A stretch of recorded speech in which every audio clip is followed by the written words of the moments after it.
حسب دستور آغاز مجلس میں سورہ فاتحہ کے اختتام پر بھی تکرار ہوگا۔ آج کے افطار کا اہتمام محترم جعفر مرزا صاحب کی جانب سے تھا اور ان کا خانوادہ۔ سورہ فاتحہ کی التماس ہے مرزا فیملی کے تمام مرحومین۔ پھر یہ کچھ نام ابھی آئے ہیں: قاسم علی جعفر، مرحومہ زینب بنت محمد علی، مرحوم فضل محمد محمود، مرحوم انور قاسم علی جعفر، مرحوم اسلم شوکت علی جعفر، مرحوم ریاض احمد فضل محمد محمود۔ حاضرین مجلس کے خاندان کے تمام مرحومین، شہدائے ملت جعفریہ اور شہدائے دین اسلام، کل اموات مومنین و مومنات۔ فاتحہ۔ بسم اللہ الرحمن الرحیم، الحمدللہ رب العالمین، الرحمن الرحیم، مالک یوم الدین، ایاک نعبد و ایاک نستعین، اهدنا الصراط المستقیم، صراط الذین انعمت علیہم غیر المغضوب علیہم ولا الضالین۔ اعوذ باللہ من الشیطان اللعین الرجیم، بسم اللہ الرحمن الرحیم، الحمدللہ رب العالمین، والصلاة والسلام علی سید المرسلین، سیدنا و مولانا ابی القاسم محمد و آلہ الطیبین الطاہرین المعصومین، سیما لا بقیت اللہ فی الارضین و حجتہ علی العالمین، الامام المنتظر والحجت الثانی شرع اللہم عجل له الفرج ولعنة الله على أعدائهم أجمعين، أما بعد فقد قال الله الحكيم في كتابه الكريم: بسم الله الرحمن الرحيم، إن الله لا يغير ما بقوم حتى يغيروا ما بأنفسهم، وقال: ليس للإنسان إلا ما سعى. صلوات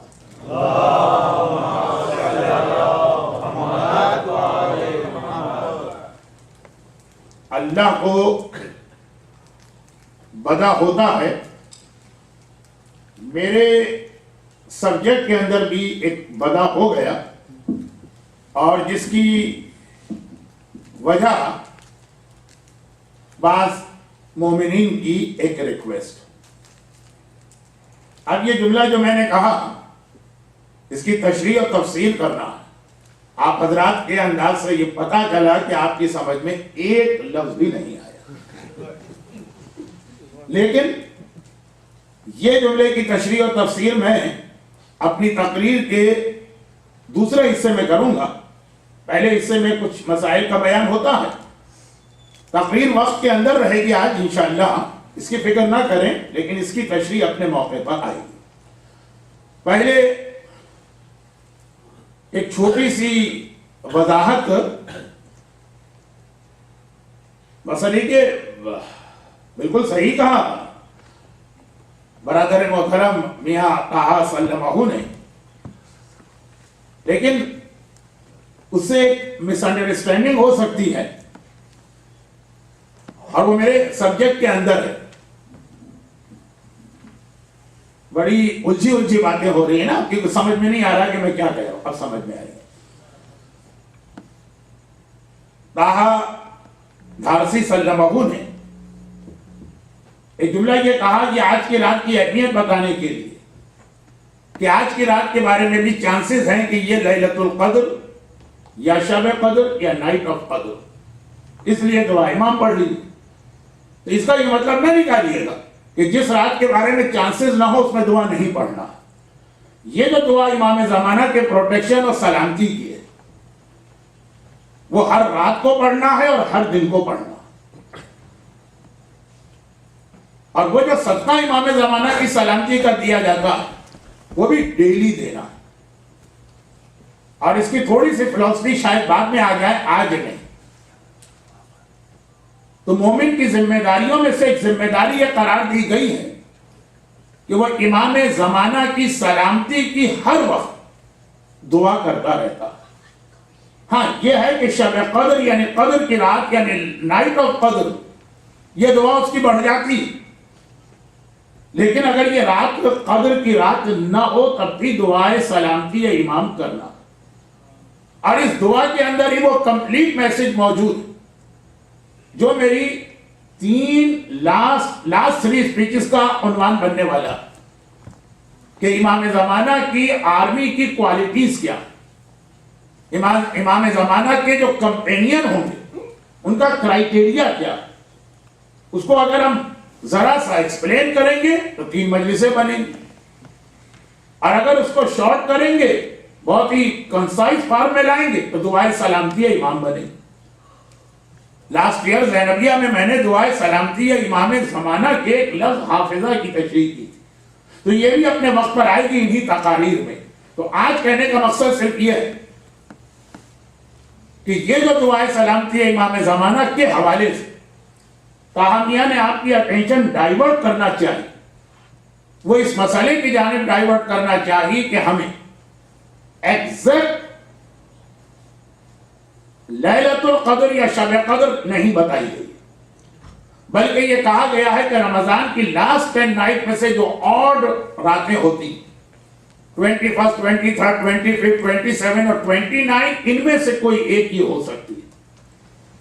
زیادہ چانسز ہیں 19، 21 اور 23 کے، اور اس میں بھی زیادہ چانس ہے 23 کے، لیکن 25 میں بھی اس کے چانسز ہیں، 27 میں بھی اور 29 میں، اور پھر 27 میں چانسز بہت زیادہ۔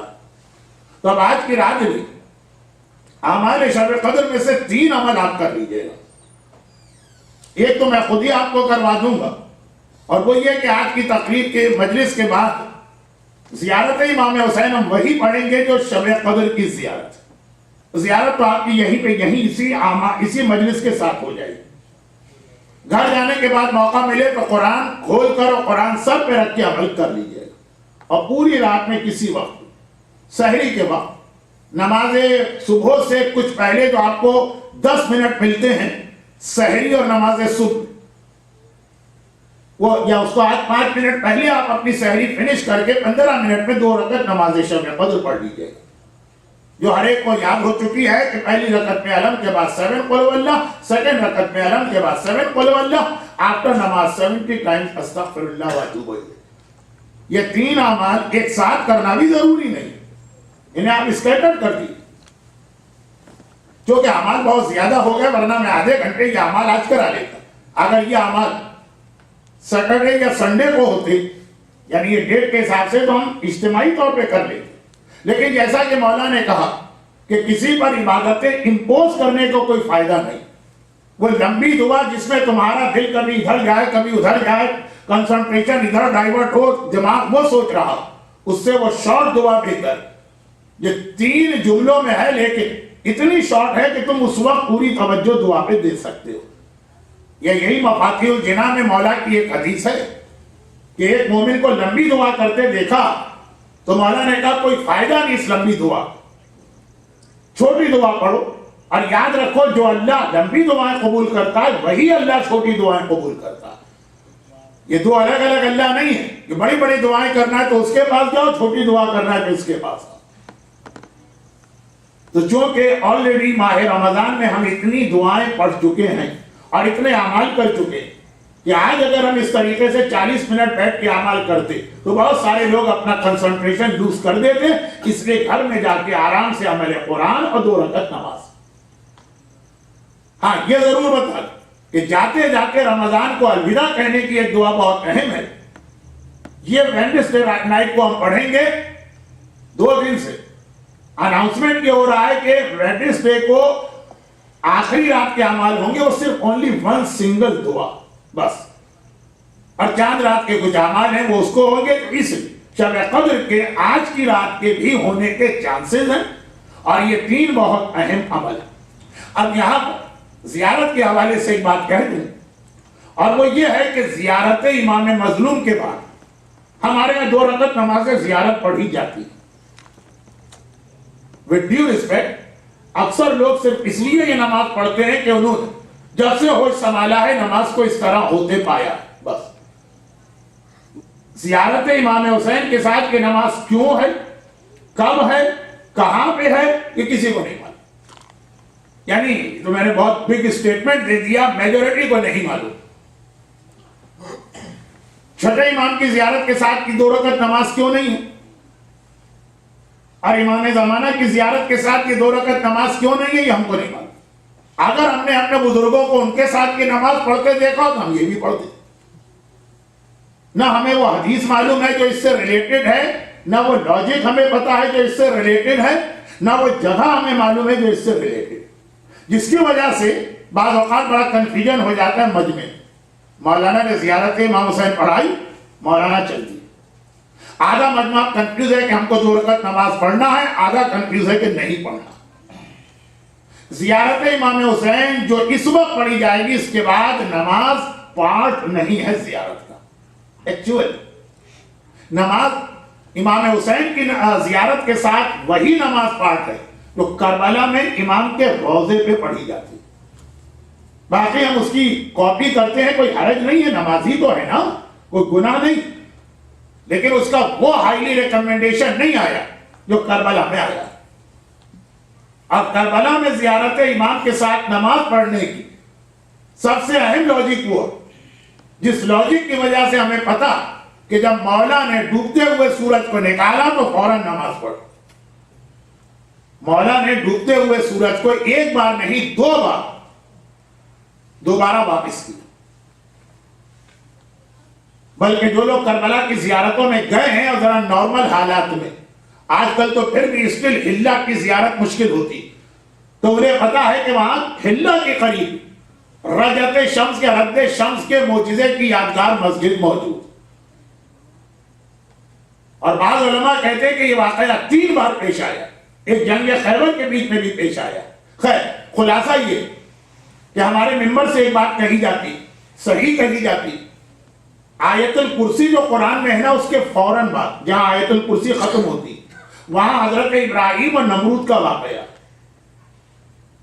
اور نمرود نے کہا میں خدا ہوں، تو ابراہیم نے کہا کہ میرا خدا تو لوگوں کو زندگی دیتا ہے اور موت دیتا۔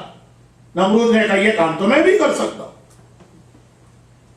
ایک قیدی کو بلایا جس کے لیے آرڈر آ چکا تھا کہ اس کو ہینگ کیا جائے ٹل ڈیتھ، کہا میں اس کو فری کر رہا ہوں، دیکھو اس کی موت تھی، میں نے اس کو زندگی دی۔ اور ایک نظر آیا مجمع میں بے گناہ، گردن سے پکڑ کے کہا اس کی گردن اڑا، کہا دیکھو یہ زندہ تھا، میں نے مار دیا اس کو۔ تو حضرت ابراہیم کا دوسرا جملہ یہ آیت الکرسی کے فوراً بعد قرآن میں ہے نا، کہا کہ میرا خدا تو وہ ہے جو سورج کو مشرق سے نکالتا ہے، فرام ایسٹ، تو اگر خدا ہے تو سورج کو مغرب سے نکال کے دکھا۔ فَبُهِتَ الَّذِي كَفَرَ، آیت میں نے پڑھی ہے، کافر مبہوت ہو گئے، اس کی زبان خاموش ہو گئی، اس کے پاس جواب نہیں تھا۔ لیکن این پاسبل ہے کہ سائنس کی ترقی آخری زمانے میں سورج کو مغرب سے نکال دے اور ایک جھوٹا امام زمانہ بنا دے۔ یہاں سے میں اپنے ٹاپک پہ آنے ہی والا ہوں، ابھی نہیں آ رہا ہوں، تھوڑی دیر کے بعد۔ تو اب یہ کہا جاتا ہے کہ چونکہ ابراہیم نے یہ دعویٰ کیا جو قرآن میں آتے کہ میرا خدا سورج کو مشرق سے نکالتا، اگر تو خدا ہے تو مغرب سے نکال، تو جب علی نے خود سورج کو مغرب سے نکالا تو دنیا کو یہ مس انڈرسٹینڈنگ نہ ہو جائے کہ علی خدا ہے، تو مغرب سے سورج کو نکالا بھی، فوراً نماز پڑھ کے دکھا دیا میں اللہ نہیں، اللہ وہ ہے جس کے آگے علی بھی اپنی پیشانی جھکاتا۔ تو یہ وہابیت اپنی اس خطرناک فارم میں تو آ جائے کہ ان کا آج بھی یہ فقہی مسئلہ ہے، عمل کرے نہ کرے تو دوسری بات کہ تمام نان وہابیز واجب القتل مشرک، اور وہ وہی جملہ کہتے ہیں جو 2 بار میں ریپیٹ کر چکا ہوں کہ کافر ہمیں برداشت ہیں، شیعہ برداشت نہیں ہے، بریلوی برداشت نہیں ہے، خوش عقیدہ اہل سنت برداشت نہیں، کہ یہ لوگ اسلام میں آ کے شرک کر رہے ہیں۔ کافر تو کافر ہے، یہ تو اسلام میں آ کے گڑبڑ کر رہے ہیں، اس کے سب واجب القتل، اور جہاں ان کو حج میں موقع ملتا ہے اس مسئلے سے فائدہ اٹھاتے ہیں۔ یہ کہہ دینا بہت آسان ہے کہ شیعہ حضرات کے ہاں لاسٹ سینچری میں حج کم تھا، اس کا ریزن بھی تو دیکھیے، ہر حج کے اندر خانہ کعبہ کا طواف ہوتا تھا، شیطان کو کنکر مارے جاتے تھے، قربانی کی جاتی تھی، لوگ سر شیو کر کے آتے تھے، 2 باریوں میں دوڑتے تھے، اور ہر حج میں 100-200 شیعہ مکے کی زمین میں قتل کیے جاتے تھے۔ یہ مشرک آ گئے، یہ مشرک آ گئے، یہ کعبے کو نجس کرنے والے آ گئے۔ حج حرام ہو گیا تھا ان حالات میں، امام زمانہ کے آنے سے پہلے بھی حج بند ہوگا۔ لیکن میں مسائل میں ایک ایک اشارہ کر رہا ہوں اپنے آنے والے ٹاپک کا. یہ بھی جملہ یہاں روک کے رکھ لیجیے. لیکن بات یہ ہو رہی کہ وہابیت کی شکل آ جائی ہے، لیکن شیعت پہ یہ تہمت ہمیشہ سے لگائی جاتی رہی کہ یہ اپنے اماموں کو خدا سمجھتے ہیں، یہ اپنے اماموں کی عبادت کرتے ہیں. اور خاص طور پر امام حسین کے حوالے سے تہمت بہت لگی، کیونکہ حسین کے ذکر نے شیعت کو ہمیشہ زندہ رکھا. شیعت کی زندگی ذکر حسین، تو ذکر حسین مٹانے کے لیے کفر کا فتویٰ بنایا گیا. امام غزالی نے وہ جو فتویٰ دیا کل آپ نے سنا، لیکن اس سے زیادہ کھلا فتویٰ ڈاکٹر ذاکر نائک سے لے کے آپ ریورس میں جائیے تو قاضی شرح تک نے دیا کہ حسین واجب القتل تھے، اس لیے ان کو مارا گیا. شیعت مقصد حسین بیان کر رہی ہے، اس کو روکنا، تو کہا کہ یہ لوگ امام حسین کو خدا سمجھتے، یہ حسین کی پوجا کرتے ہیں، یہ حسین کو ورشپ کرتے ہیں، یہ ان کے تابوت، یہ ان کے علم، یہ ان کے گہوارے، یہ ان کے اضاخانے، یہ ان کا زنجیرہ، یہ اس کے آگے سجدہ کرتے ہیں. اسلام کہتا ہے جہاں تم پہ کوئی ایلیگیشن یا تہمت لگے تو ایٹ لیسٹ تمہاری ذمہ داری ہے ایک بار اپنی صفائی پیش کر. چنانچہ جہاں ہم نے امام کو سلام کیا، فوراً 2 رکعت نماز اللہ کے آگے پڑھی ہے کہ یہ ہمارا امام ہے، یہ ہمارا خدا نہیں ہے، خدا وہ ہے جس کو ہم سجدہ کر رہے ہیں. محمد وآل محمد صلوات. یہ والی چیز امام کی قبر کے سامنے زیادہ اس کے چانسز ہیں جہاں پہ ہم امام کی زیارت کریں گے. کربلا میں اگر ہم زری کے سامنے زیارت کریں وہاں پہ چانسز بہت زیادہ ہے کہ تہمت لگا دی جائے گی. یہ کربلا میں زیارت کو چھوڑی پڑتے ہیں، یہ کربلا میں عبادت کرنے جاتے ہیں جیسے ہم کعبے کا طواف کرتے ہیں، تو فوراً اس زیارت کے ساتھ 2 رکعت نماز اللہ کی بارگاہ میں رکھ دی. بات بہت پھیل گئی، لیکن آپ ہر جگہ ہی نماز پڑھ سکتے ہیں. ہاں وہ اتنا ہائیلی ریکمنڈیشن اس کا نہیں رہے گا. یہ تو ہو گئی اعمال شب قدر کے حوالے سے ہی ایک بات چل رہی تھی. اب آئیے ایک تیسری اور آخری بات. یہ ایک سوال، یہ کچھ ریمیننگ سوالات ہیں، شاید انگریزی میں اس کو لیفٹ اوور کہا جاتا ہے، لیکن خیر لیفٹ اوور ہو کہ نہ ہو، یہ کچھ سوالات ہیں اس سیشن کے جو 3 سیٹرڈیز یہاں ہو چکا. اور مجھے 100% شیور کہ چاند کے مسئلے میں آپ لوگ کتنی ہی گڑبڑ کریں، سیٹرڈے کو آپ رمضان کسی طرح نہیں کر سکتے، کتنی ہی گڑبڑ کیوں نہ کرتے، آپ سے مطلب آپ لوگ نہیں. تو آگے سیٹرڈے کو چانس نہیں ہے، تو ایک ایک سوال 2 سوال ان میں سے روزانہ آئے گا. اور یہ جو اب تک میں نے بات کہی ہے اس میں بھی 2 جملے میں امام زمانہ کے لیے آپ کے سامنے رکھ چکا ہوں. آئیے یہ تیسرا سوال سن لیجیے، اس کا جواب مجھے نہیں دینا. اس کے اندر جس انداز سے اسلام کو پوچھا گیا مجھے وہ اسٹائل ہی پسند نہیں، وہ میرا اپنا اسٹائل ہی نہیں ہے. بہت سنسیئر مومنہ کا سوال، لیکن بہرحال اس انداز سے ریلیجن کو نہ میں خود سمجھتا ہوں نہ میں یہ چاہتا ہوں کہ لوگ سمجھیں. ان کا سوال یہ ہے کہ I am having a difficult time convincing my husband to keep a beard. What are some benefits I can tell him? What is the شرعی minimum French cut allowed or not? تو خیر منیمم تو یہ ہے کہ جو آپ نے کہا کہ فرینچ کٹ بھی الاؤڈ ہے، اور چہرے پہ آپ کے ایسی بیئرڈ ہو کہ لوگ کہیں کہ اس کی بیئرڈ، یہ نہ کہیں کہ 2 دن سے اس نے شیو نہیں کیا، اس کو بیئرڈ کہا جائے، داڑھی کہا جائے. منیمم میں سمجھ لیجئے کہ فرینچ کٹ بھی الاؤڈ، لیکن بہت منیمم نہ. کچھ لوگوں کی داڑھی ایسی ہوتی ہے کہ چلتے پھرتے اگر ایک بار بھی گر گیا نا تو داڑھی کی ڈیفینیشن سے نکل جائے. ایک بار، خالی ایک بار پہ ان کی داڑھی ٹکی ہوتی ہے، اتنی تھن اور اتنی کم ہوتی ہے. یا رکھنا ہی ہے تو بہرحال ذرا سیکھی کہ میں نہیں کہتا بہت بڑی داڑھی رکھیں، بلکہ بڑی بعض داڑھیاں اتنی خونخوار اور خوفناک اور ڈینجرس ہوتی ہیں. طالبان کے چہروں کو آپ دیکھیے، کیونکہ ہمیں تو حد میں ملتے ہیں لوگ، ہمارے بچے ڈر جاتے ہیں یہ نان مسلم کی کیا حالت ہوگی، کیونکہ کمپینین آف امام زمانہ کی ون آف دا کوالٹی ہے. یہ بات جو میں نے ابھی کہی نا طالبان کی داڑھیاں، یہ بھی ون آف دا کوالٹی ہے کمپینین آف امام کی. تو یہ 2-3 جملے ایسے آ گئے جو میری آئندہ کی 3 اسپیچز کو آپ کے سامنے واضح کریں گے. مگر فرینچ کٹ داڑھی is also allowed, although according to Agha Sistani it is not allowed on the basis of احتیاط واجب, precautionary obligatory or compulsory precaution according to Agha Sistani. But in Ehtiyat Wajib, you are allowed to practice on the fatwa of second best marji.